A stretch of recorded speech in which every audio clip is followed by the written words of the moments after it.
မင်္ဂလာပါခင်ဗျာကျွန်တော်ကဒီနေ့သင်ခန်းစာလေးမှာဆိုရင်ကျွန်တော်တို့ software မလို့ကျွန်တော်တို့တခြားဒီ wireless ချိတ်တဲ့ကြိုးတွေမလို့ဘဲနဲ့ကျွန်တော်တို့ဖုန်းနဲ့ကွန်ပျူတာနဲ့ကျွန်တော်တို့ချိတ်ဆက်အသုံးပြုတဲ့နည်းလမ်းလေးကိုကျွန်တော်ကဒီသင်ခန်းစာလေးမှာသင်ပြပေးသွားမှာဖြစ်ပါတယ်အဲ့တော့ဖုန်း screen ကိုကျွန်တော်တို့ကွန်ပျူတာပေါ်မှာပေါ်အောင်ကျွန်တော်တို့ပြုလုပ်တဲ့နည်းလမ်းလေးဖြစ်ပါတယ်အဲ့တော့ဒါလေးကိုပြုလုပ်ဖို့ရအတွက်ကျွန်တော်အခုဒီမှာဆိုရင်နမူနာအနေနဲ့လုပ်ပြထားတဲ့ဖုန်း screen လေးကကျွန်တော်တို့ကွန်ပျူတာပေါ်မှာကျွန်တော်တို့ပေါ်နေတယ်ပေါ့နော်အဲ့တော့ဒီလိုမျိုးပုံစံလေးပြုလုပ်ပြီးတော့မှတခြားကိုကဒီ internet ပေါ်ကနေပြီးတော့ဒါ online ဝဲတွေဓာတ်ရိုက်ကြည့်တာပဲဖြစ်ဖြစ်ဘောလုံးဝဲတွေဓာတ်ရိုက်ကြည့်တာပဲဖြစ်ဖြစ်ကိုယ့်ရဲ့ဖုန်းနဲ့ဆိုရင် screen သေးသေးလေးနဲ့ကျွန်တော်တို့ကြည့်ရမယ်ပေါ့နော်အဲ့တော့ကိုကကွန်ပျူတာနဲ့ချိတ်ဆက်ပြီးတော့မှအသုံးပြုတတ်တယ်ဆိုရင် screen ကြီးကြီးနဲ့ကျွန်တော်တို့ကြည့်ရနိုင်မှာဖြစ်ပါတယ်အဲ့တော့အခုဒီလိုမျိုးလေးကျွန်တော်တို့ချိတ်ဆက်တဲ့နည်းလမ်းလေးကိုဒီသင်ခန်းစာလေးမှာကျွန်တော်ကသင်ပြပေးသွားမှာဖြစ်ပါတယ်အဲ့တော့ဒါလေးကိုပြုလုပ်ဖို့ရအတွက်ကျွန်တော်တို့မှာအဓိကလိုအပ်တာကကျွန်တော်တို့ internet ရှိဖို့ပဲကျွန်တော်တို့လိုအပ်တယ်တခြားကျွန်တော်တို့ဘာ software မှာကျွန်တော်တို့မလိုအပ်ဘူးတခြားကျွန်တော်တို့ကြိုးတွေလည်းကျွန်တော်တို့မလိုအပ်ဘူးပေါ့နော်အဲ့တော့ကိုယ့်ရှိမှာ internet လေးရှိရုံနဲ့ကျွန်တော်တို့အခုလိုမျိုး phone screen ကိုကျွန်တော်တို့ computer ပေါ်မှာပေါ် share လုပ်ပြီးတော့မှအသုံးပြုလို့ရမှာဖြစ်ပါတယ်အဲ့တော့အခုဒီကောင်လေးကကျွန်တော်ကနမူနာပြပေးထားတာဖြစ်တဲ့အတွက်ဒါလေးကိုကျွန်တော်ပြန်ပြီးတော့မှဖြုတ်လိုက်ပါတော့မယ်ဖြုတ်ချင်လဲလွယ်လွယ်လေးပဲเนาะကျွန်တော်တို့ဒီမှာ close ဆိုတာလေးနဲ့နှိပ်လိုက်တယ်ဆိုရင်ကျွန်တော်တို့ phone screen ကျွန်တော်တို့လုံးဝပိတ်သွားမှာဖြစ်ပါတယ်အဲ့တော့ဒီကောင်လေးကိုကျွန်တော်တို့ပြုလုပ်ဖို့ရာအတွက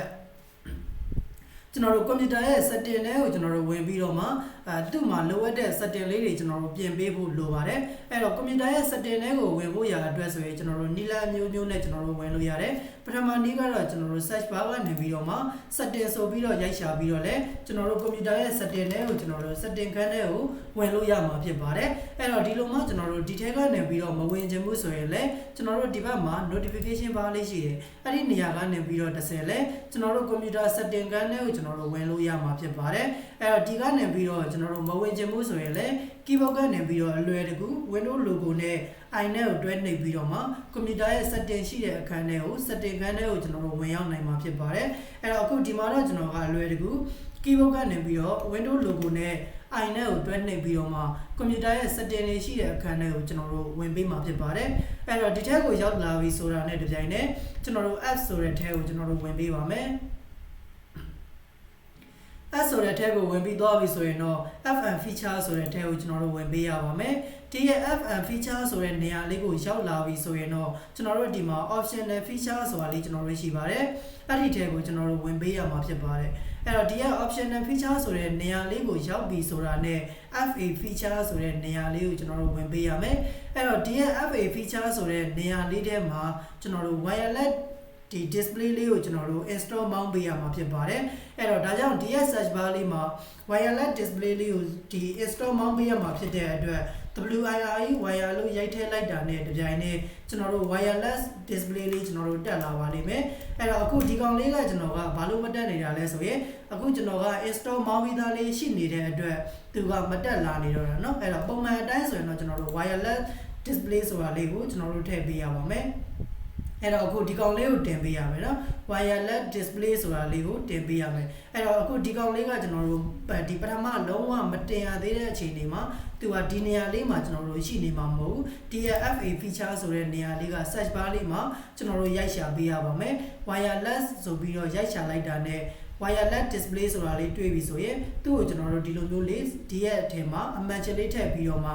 install ဆိုတာလေးကိုလုပ်ပေးရမယ်အဲ့တော့ install မလုပ်ခင်မှာကျွန်တော်တို့ကိုယ့်ရဲ့ computer မှာ internet လေးချိန်ပေးထားဖို့လိုပါတယ်အဲ့တော့ internet လေးကျွန်တော်တို့ချိန်ပေးရမယ်ပေါ့နော်အဲ့တော့အခုဒီမှာကျွန်တော်နမူနာပြပေးဖို့ရအတွက် internet လေးချိန်ပေးပါမယ်သူကနည်းနည်းလေး install မလုပ်တာကြားတဲ့အတွက်ကျွန်တော်ကကြိုပြီးတော့မှ install လုပ်ပေးထားတာပေါ့နော်အဲ့တော့သင်ခန်းစာရမ်းချီသွားမှာဆိုတဲ့အတွက်ပါအဲ့တော့ wireless ချိန်ဖို့ရအတွက်ကျွန်တော်တို့ computer မှာ internet လေးအရင်ချိန်လိုက်အဲ့တော့အခုဒီမှာ internet လေးချိန်ပေးပါမယ် internet ချိန်ပြီးသွားပြီဆိုတာနဲ့ကျွန်တော်တို့ DS search bar လေးမှာ wireless ဆိုပြီးတော့ရိုက်ထည့်ပေးလိုက်ပါ wireless လို့ရိုက်ထည့်ပြီးတာနဲ့ wireless display ဆိုတာလေးမှာကျွန်တော်တို့အမှတ်ချလေးထည့်ပြီးတော့မှ install ဆိုတာလေးကိုပြုလုပ်ပေးရပါမယ်အဲ့တော့ install ပြုလုပ်လိုက်တဲ့အခါမှာသူကနည်းနည်းလေးတော့ကျွန်တော်တို့ကြားရတယ်เนาะ10မိနစ်15မိနစ်လောက်လေးတော့ကျွန်တော်တို့ကြားတယ်ကိုယ့်ရဲ့ဒီ computer မှာ internet line ဆွဲရနှိမ့်နေတယ်ဆိုရင်သူကနည်းနည်းလေးကြားတတ်တယ် internet line ကောင်းတဲ့သူတွေကတော့ဒါ3-4မိနစ်လောက်နဲ့ချက်ချင်းတန်းပြီးတော့မှ install ပြည့်သွားမယ်ပေါ့နော်အဲ့တော့ install မောင်းလိုက်တဲ့အချိန်မှာသူကဒီနေရာလေးမှာ wireless display ဆိုတာလေးတက်လာလိမ့်မယ်အဲ့တော့ဒီကောင်လေးတက်လာပြီဆိုတာနဲ့ကျွန်တော်တို့ဒီရဲ့ setting တွေကနေပြီးတော့အကုန်လုံးကိုကျွန်တော်တို့ပြန်ပြီးတော့ထွက်လိုက်လို့ရသွားပါပြီအဲ့တော့ install လုပ်တဲ့အချိန်မှာတခါလေကျွန်တော်တို့ဒီရဲ့ wireless display လေး install လုပ်တဲ့အချိန်မှာသူက install phase ဆိုပြီးတော့သူကပြနေတတ်တယ်เนาะအဲ့တော့အဲ့လိုမျိုးကျွန်တော်တို့ install တင်လို့မရတဲ့ error တက်နေလို့ဆိုရင်ကျွန်တော်တို့ဒီရဲ့ကိုယ့်ရဲ့ internet ချိန်ထားတဲ့ဒီ internet line ဆွဲရလေးမှာကျွန်တော်တို့ internet ချိန်ထားတဲ့နေရာလေးမှာကျွန်တော်တို့ right click နှိပ်ပြီးတော့မှတစ်ချက်ဝင်ပေးရမယ်ကျွန်တော်ဒီမှာတစ်ချက်ပြပေးမယ်เนาะဒီမှာက internet ချိန်လို့မရနေတဲ့အနေအထားဖြစ်နေတယ်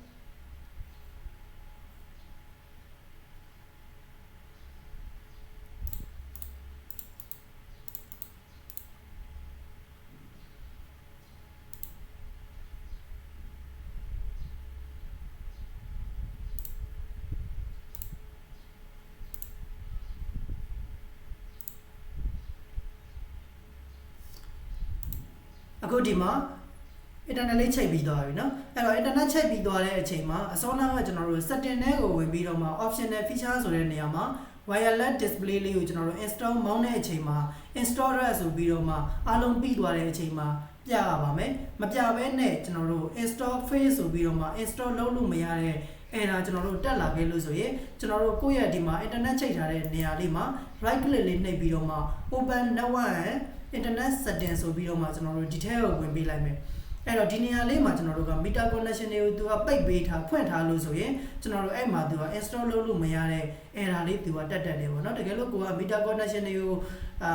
ပိတ်ထားတယ်ဆိုရင်တော့အဲ့နေရာမှာသူကချက်ချင်းတန်းပြီးတော့မှ install ပြုလုပ်လို့ရသွားပါလိမ့်မယ်ဒီနေရာလေးကကျွန်တော်တို့ install phase ဆိုပြီးတော့ပြမှဒီနေရာကိုဝင်ပြီးတော့မှလုပ်ပေးရမှာเนาะအဲ့တော့ right click နှိပ်တယ် open network setting တွေကိုဝင်ပြီးတော့မှဒီမှာကျွန်တော်တို့ချိန်ထားတဲ့ဖုန်းလေးနဲ့ network ကိုကျွန်တော်တို့ဝင်ပြီးတော့မှသူ့ရဲ့ property တွေကိုကျွန်တော်တို့ဝင်ပေးရမယ်အဲ့တော့ဝင်လိုက်လို့ဆိုရင်ဒီအောက်မှာကျွန်တော်တို့ပုံမှန်အတိုင်း set up meter connection ဆိုတာလေးက on နေရမယ်ဒီနေရာလေးမှာကျွန်တော်တို့ပွင့်နေခဲ့လို့ဆိုရင်အဲ့ဒီကျွန်တော်တို့ဒီ wireless display လေးကိုကျွန်တော်တို့ install လုပ်တဲ့အချိန်မှာသူက install phase ဆိုပြီးတော့သူကပြနေပါလိမ့်မယ်ဒါလေးကကျွန်တော်တို့ဖြည့်ရှင်းထားအောင်လို့เนาะအဲ့တော့အခုဒီကောင်လေးတွေပိတ်ပြီးသွားလို့လုံးဝကျွန်တော်တို့ဒီ wireless display လေးကျွန်တော်တို့ install မောင်းပြီးသွားပြီကိုယ့်ရဲ့ computer ထဲမှာ wireless display ဆိုတာလေးမောင်းပြီးသွားပြီဆိုရင်ကျွန်တော်တို့ internet တွေလည်းမလိုတော့ဘူးကျွန်တော်တို့ internet တွေလည်းအားလုံးကိုကျွန်တော်တို့ပိတ်လိုက်လို့ရသွားပြီအဲ့တော့ပိတ်ပြီးသွားပြီဆိုတာနဲ့ကျွန်တော်တို့ကိုယ့်ရဲ့ဖုန်းနဲ့ဒီ computer နဲ့ချိတ်ဆက်ဖို့ရာအတွက်ကျွန်တော်တို့ဒီမှာ search bar လေးကနေပြီးတော့မှ connect ဆိုပြီးတော့ရိုက်ရှာလိုက်မယ်လွယ်လွယ်လေးပဲเนาะ CONNECT connect ဆိုပြီးတော့ရိုက်ရှာပေးလိုက်ပါအဲ့တော့ connect လို့ရိုက်ရှာလိုက်တာနဲ့တပြိုင်တည်းဒီမှာကျွန်တော်တို့ connect app ဆိုတာလေးဒီကောင်လေးတွေ့တယ်အဲ့တော့သူ့ကိုတစ်ချက်နှိပ်လိုက်မယ်နှိပ်လိုက်တာနဲ့ကျွန်တော်တို့ဒီမှာချိတ်ဆက်ဖို့ရာအတွက်ကိုယ့်ရဲ့ computer name လေးကိုသူကပြပေးတယ်အဲ့တော့ desktop M93 ဘာညာပေါ့နော်သူတို့ဒီမှာကိုယ့်ရဲ့ computer နဲ့သက်ဆိုင်တဲ့ computer name လေးကိုသူကချိတ်ဖို့ ready ဆိုတဲ့အနေအထားလေးမှာသူကပြပေးနေတယ်အဲ့တော့ဒီလိုမျိုးပြတဲ့အချိန်မှာကိုယ့်ရဲ့ဖုန်းကိုတစ်ချက်ကိုယ့်ရဲ့ဖုန်း setting တွေကနေပြီးတော့ကျွန်တော်တို့တစ်ချက်ဝင်ပေးရပါမယ်ကိုယ့်ရဲ့ဒီဖုန်းနဲ့ computer နဲ့ချိတ်ဖို့ရာအတွက်ဖုန်း setting တွေကိုကျွန်တော်တို့ဝင်ပေးရမယ်အဲ့တော့အခုဒီမှာဖုန်း setting တွေကိုကျွန်တော်ဝင်လိုက်ပါမယ်ဝင်ပြီးသွားပြီဆိုရင်တော့ဖုန်းတွေကတစ်လုံးနဲ့တစ်လုံးကျွန်တော်တို့မတူညီတာဖြစ်တဲ့အတွက် setting လေးကိုတော့ကျွန်တော်တို့တွေ့အောင်ရှာပေးရမယ်เนาะအဲ့တော့အခုကျွန်တော်ဒီပြပေးမယ့်ဖုန်းလေးက MI ဖုန်းလေးပါအဲ့တော့ဒီရဲ့ဖုန်းလေးမှာကျွန်တော်တို့connection and sharing ဆိုတဲ့နေရာလေးပါတယ်အဲ့တော့ဖုန်းထဲမှာလည်းဒီနေရာလေးကျွန်တော်တို့ပါလောက်ပါတယ်เนาะအဲ့တော့ connection and sharing ဒီ sharing ဆိုတဲ့နေရာလေးတွေကိုကျွန်တော်တို့ click တစ်ချက်နှိပ်ပြီးတော့ဝင်မယ်နှိပ်ပြီးသွားလို့ဆိုရင်တော့ဒီမှာ CASD cat ဆိုတဲ့နေရာလေးပါတယ်ဒါလေးကိုကျွန်တော်ပြန်ပြီးတော့ပြပေးမယ်เนาะအဲ့တော့ cat ဆိုတဲ့နေရာလေးမှာဒီကောင်လေးကိုကျွန်တော်တို့ဖွင့်လိုက်ပြီးတော့မှ turn on ဆိုတာလေးလုပ်လိုက်ပါမယ်တောင်းဆိုတာလေးလုပ်လိုက်တာနဲ့တပြိုင်တည်းကျွန်တော်တို့ဒီမှာချိတ်ဆက်မဲ့အခုကွန်ပျူတာမှာမြင်တွေ့နေရတဲ့ကွန်ပျူတာ name လေးကိုဒီရဲ့ကျွန်တော်တို့ဖုန်း screen မှာမြင်တွေ့နေရပြီဖြစ်ပါတယ်အဲ့လိုမျိုးမြင်တွေ့နေရတဲ့အချိန်မှာကျွန်တော်တို့ဒီရဲ့ကွန်ပျူတာလေးကိုကျွန်တော်တို့ချိတ်ဆက်မဲ့အသုံးပြုမဲ့ကွန်ပျူတာ screen လေးကိုကျွန်တော်တို့ရွေးပေးလိုက်တယ်ဆိုရင်အခုဒီမှာသူက connect ဖြစ်နေပြီဖြစ်ပါတယ်အဲ့တော့ connect ဖြစ်ပြီးတော့ခဏလေးစောင့်လိုက်တဲ့အချိန်မှာဒီမှာဖုန်းမှာကျွန်တော်တို့ပြုလုပ်သမျှအရာတွေအကုန်လုံးကကွန်ပျူတာမှာကျွန်တော်တို့ချိတ်ဆက်ပြီးသားလေးရသွားပါပြီအခုဒီမှာကျွန်တော်တို့ဖုန်းကနေပြီးတော့ဘာပဲလုပ်လို့ကွန်ပျူတာမှာကျွန်တော်တို့ screen အနေနဲ့ကျွန်တော်တို့ sharing လုပ်ပြီးတော့အသုံးပြုလို့ရသွားပြီချိတ်ဆက်ပြီးသားလေးဖြစ်သွားပြီပေါ့နော်အဲ့တော့ဖုန်းကနေချိတ်ဆက်တဲ့နီလာလေးကိုကျွန်တော်တစ်ချက်ပြန်ပြီးတော့ပြပေးပါမယ်အဲ့တော့ဖုန်းမှာကျွန်တော်တို့ setting တွေကိုကျွန်တော်တို့ဝင်ပေးရမယ်အဲ့တော့အခုဒီမှာ setting ဆိုတဲ့ထဲကိုကျွန်တော်ဝင်လိုက်တယ်setting တွေကိုရောက်သွားပြီဆိုရင်ဖုန်းတစ်လုံးနဲ့တစ်လုံးကမတူညီတာဖြစ်တဲ့အတွက်အခုလက်ရှိကျွန်တော်ရဲ့ဖုန်းလေးမှာတော့ connection and sharing ဆိုတဲ့နေရာလေးရှိတယ် အဲ့တော့ဒီနေရာလေးเนาะအဲ့တော့ဒီထဲကိုကျွန်တော်ဝင်လိုက်မယ်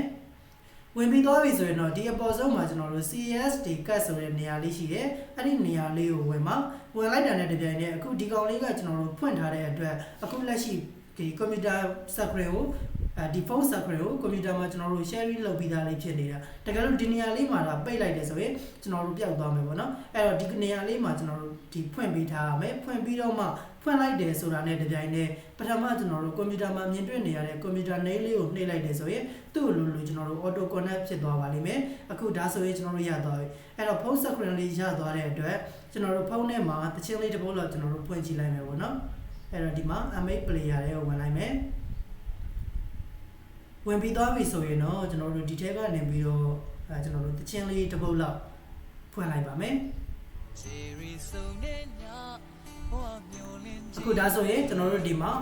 ဖုန်းထဲမှာပါတဲ့ဇာတ်ကားတွေကိုကျွန်တော်တို့ဒီမှာကွန်ပျူတာမှာ screen sharing လုပ်ပြီးတော့ကျွန်တော်တို့လွယ်တကူကြည့်လို့ရသွားပြီဖြစ်ပါတယ်အဲ့တော့ကျွန်တော်တို့အတန်အတိုးရှယ်ကိုကျွန်တော်တို့ဖုန်းကနေပြီးတော့လည်းလုပ်လို့ရတယ်လို့ပေးလိုက်နော်ကျွန်တော်တို့အတန်အတိုးချက်ကိုကျွန်တော်တို့ဖုန်းကနေပြီးတော့လည်းလုပ်လို့ရတယ်လို့ကျွန်တော်တို့ကွန်ပျူတာမှာလည်းကျွန်တော်တို့အတန်အတိုးချက်သွားပြီးတော့မှကျွန်တော်တို့ပြလုပ်လို့ရမှာဖြစ်ပါတယ်အဲ့တော့ဒါလေးကိုကျွန်တော်တို့ကောင်းကောင်းနားလည်လောက်မယ်လို့ထင်တယ်နော်ကိုယ်တိုင်ကကျွန်တော်တို့ဖုန်းနဲ့ကွန်ပျူတာနဲ့ဖုန်း screen ကိုကွန်ပျူတာမှာ sharing လုပ်ပြီးတော့မှအသုံးမပြုတတ်သေးဘူးဆိုရင်အခုဒီနည်းလမ်းလေးကကျွန်တော်တို့အရင်ကလွယ်ကူတဲ့နည်းလမ်းလေးဖြစ်ပါတယ်အဲ့တော့ဒီကောင်လေးကိုကျွန်တော်တို့ကိုယ်လက်တွေ့လိုက်ပြီးတော့မှ